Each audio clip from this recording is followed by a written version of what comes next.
Hello friends, welcome back to my channel. दोस्तों, जैसे कि नवरात्रि शुरू होने वाली है तो नवरात्रि की आज मैं आपको बहुत सरल तरीके से किन किन पूजा सामग्री की हमें ज़रूरत पड़ेगी नवरात्रि में, उन सभी सामग्री को आज मैं दिखाने वाली हूँ कि हमें नवरात्रि में पूजा सामग्री में किन किन चीज़ों की ज़रूरत पड़ेगी। चलिए वीडियो को शुरू करती हूँ। तो सबसे पहले हमें एक लकड़ी का पटा ले लेना है। उसके ऊपर हमें लाल या पीला वस्त्र बिछा लेना है, क्योंकि नवरात्रि में लाल चीज़ों का बहुत ही खास महत्व है, इसलिए हमें लाल वस्त्र बिछाना बहुत ज़्यादा ज़रूरी होता है। तो नवरात्रि के दिनों में माता रानी को खुश करने के लिए हमें लाल वस्त्र, लाल फल और लाल ही चीज़ों का ज़्यादा प्रयोग किया जाता है।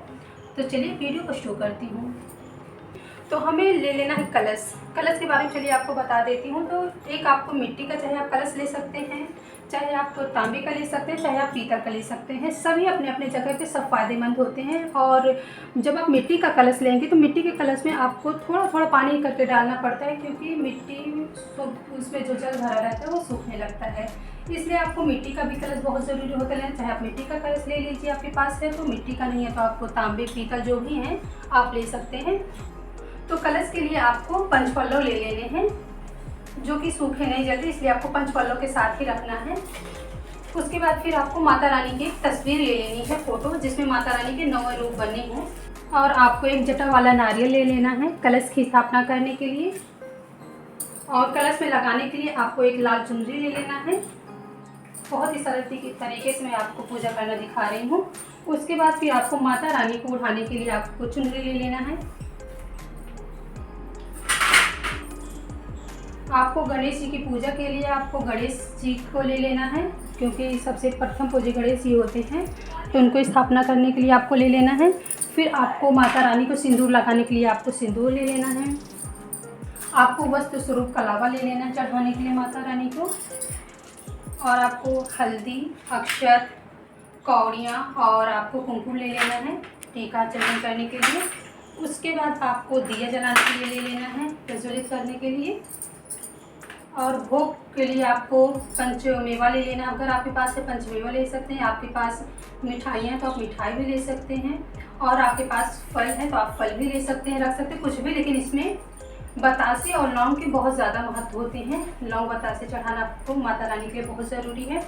और अगर आपकी पूजा में कोई भी कमी है तो आपको ले लेना है दक्षिणा भी कुछ माता रानी के पास चढ़ाने के लिए।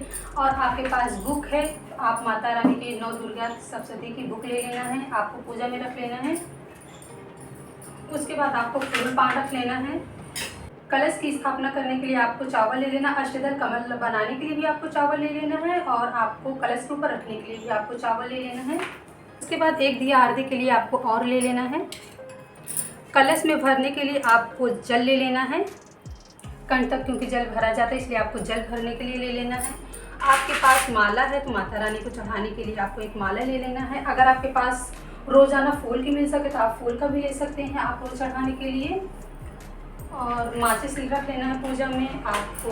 अगर आपके पास गणेश जी की मूर्ति नहीं है तो आप सुपारी से भी गणेश जी की स्थापना कर सकते हैं कलावा लपेट करके।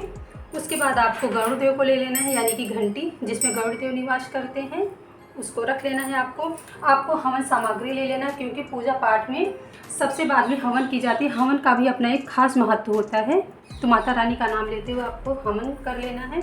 उसके बाद आपको गणेश जी को चढ़ाने के लिए आपको जनेऊ ले लेना है। तो ये सब चीज़ों को आपके अपनी पूजा में रखना बहुत ज़रूरी होता है। धूप बत्ती ले लेना है, धूप दीप। और जो लोग हवन नहीं कर पाते हैं या फिर कोई और रीज़न रहता है तो धूप बत्ती भी जला सकते हैं, जिसको भी हवन का रूप ही माना जाता है, क्योंकि ये भी एक हवन जैसा ही दिखने वाला पदार्थ है। तो आपको हवन के लिए धूप बत्ती भी रख लेना है। और एक और ख़ास बात है कि आपको मिट्टी रख लेना है। मिट्टी आपको किसी भी मिट्टी के पात्र में रख सकते हैं जिसमें आपको ज्वार उगाने होते हैं। आपको ऐसे रख लेना है मिट्टी जिसमें आप ज्वार उगाएंगे। आपको गंगा जल रख लेना है पूजा में, क्योंकि कलश देव की स्थापना करने के लिए आपको गंगा जल भी रखना है पूजा में अपने। तो मैं इसको नीचे ही रख देती हूँ, बहुत भारी है। और आपको ज्वार उगाने के लिए ले लेना है, क्योंकि आपको बोने के लिए बहुत ज़रूरत रहेगी ज्वार की, तो आपको ज्वार रख लेना है ऐसे पूजा के लिए। तो मैं नीचे इसको भी रख दे रही हूँ। और आपको कलश की स्थापना करने के लिए आपको 1 रुपये का सिक्का, फूल, अक्षत, कुमकुम सब कुछ आपको कलश में डालने के लिए रख लेना है। और सबसे बाद में आपको हवन ज़रूर कर लेना है, और आपको कपूर से आरती कर लेना है। इस तरह से आपको पूजा की सारी सामग्री को इकट्ठा करके सबसे पहले रख लेना। उसके बाद आपको नवरात्रि की पूजा को प्रारंभ करना है। ये सब रही पूजा की सामग्री, जो भी मुझे समझ में आया ये सब मैंने बता दिया पूजा की सामग्री के बारे में। 3 चीज़ों की ज़रूरत पड़ेगी। तो पसंद आया हो तो मेरे चैनल को लाइक करें, शेयर करें, सब्सक्राइब करें। Thank you.